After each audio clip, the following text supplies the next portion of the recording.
During the Christmas festivities, my family decided to exclude me from all their plans. I was kicked out of the house I once considered my home, but what happened next was something no one expected. It was a cold December night with a biting wind that made the Christmas lights shine even brighter in the city streets. The time of year that should have been marked by togetherness and joy was turning into a nightmare for me. I've always loved Christmas. For me, the magic of the season was in getting the family together, sharing laughter and affection, and forgetting the fights and difficulties of everyday life for a few hours. But this year was different. Before we dive into this story, tell me, where are you watching from? Put your city or country in the comments and take the opportunity to subscribe to the channel because we have an incredible new story waiting for you tomorrow, made especially for you.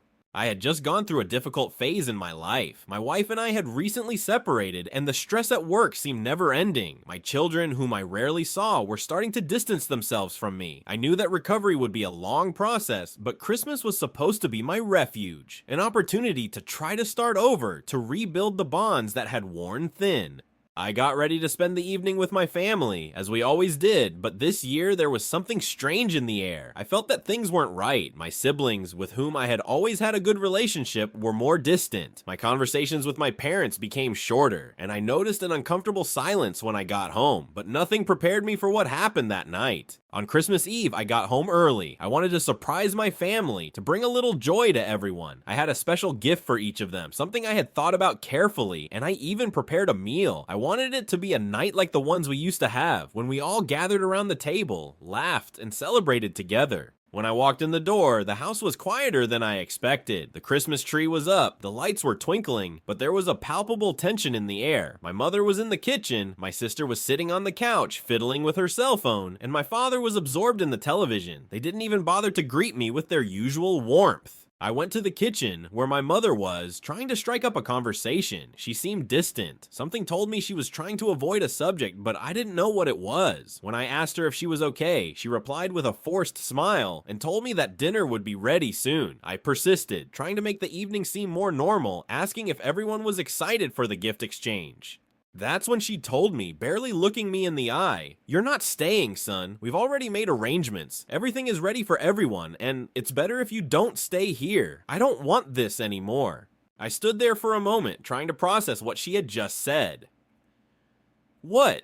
I asked, my voice trembling. My mother, usually so welcoming and protective, was pushing me away. She sighed deeply and said, almost in a whisper, "You know things haven't been easy lately. We're not the family you think we are anymore. There's no room for you here anymore." I was in shock, not knowing what to do or say. I felt my heart tighten and a growing anger take over me. I tried to control it, but the pain was immense. Not just because of what my mother said, but because of what I perceived in her words. Total rejection, as if I were a stranger, someone who no longer had a place at the table.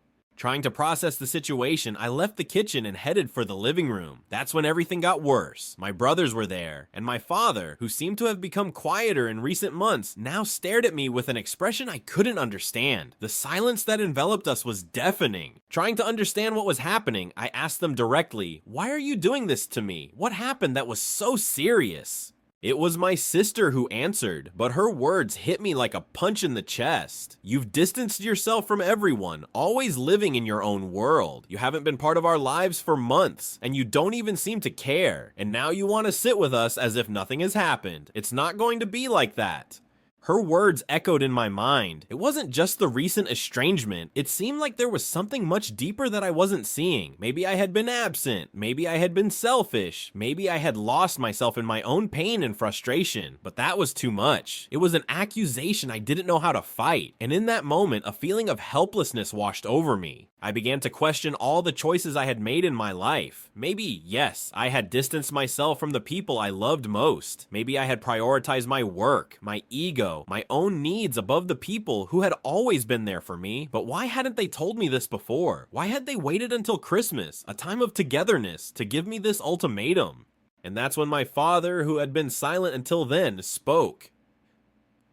In a tone of voice I never imagined I would hear from him, he said, "We've been through this before. It's not about what you did anymore. It's about who you've become. The person you were no longer exists. We don't have room for that anymore, and we don't want the lies anymore. I froze. I felt like I was in a room with strangers, but the worst was yet to come. My own parents were rejecting me, and in such a cold way as if I were a complete stranger. I left there, aimlessly. I went to my car, my eyes watering, my chest tight. Suddenly, my world seemed to have collapsed before me. I was alone, without a family, without support. The Christmas I loved so much was now just a reminder of pain and abandonment. What hurt me the most was not having had the chance to redeem myself, to explain that I didn't know what I had done wrong, that the pain had blinded me. But then, in a moment of despair and anger, something happened. I realized something important. I was not a victim. I had let my life be ruined by bad choices, but this was the moment to change. Christmas, although it had been a milestone of pain, would become a turning point. At that moment, I realized that the greatest gift I could give myself was not a material gift, but a renewal of my own life. I decided that I would seek recovery, my own peace, and if possible, rebuild the broken bridges. Months passed. I took steps to change. I worked on self-improvement, sought therapy, and spent more time with my children. I worked hard to regain my family's trust, but this time with actions, not empty words.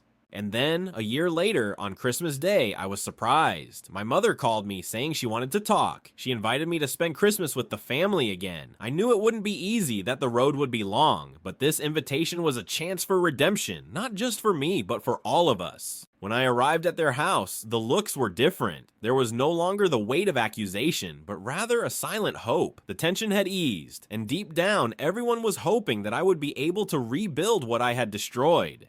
It was the Christmas I had hoped for, but it would also require me to continue my process of transformation. I learned then that the true magic of Christmas was not in the lights or the gifts, but in the ability to pick yourself up, forgive, and above all, start over.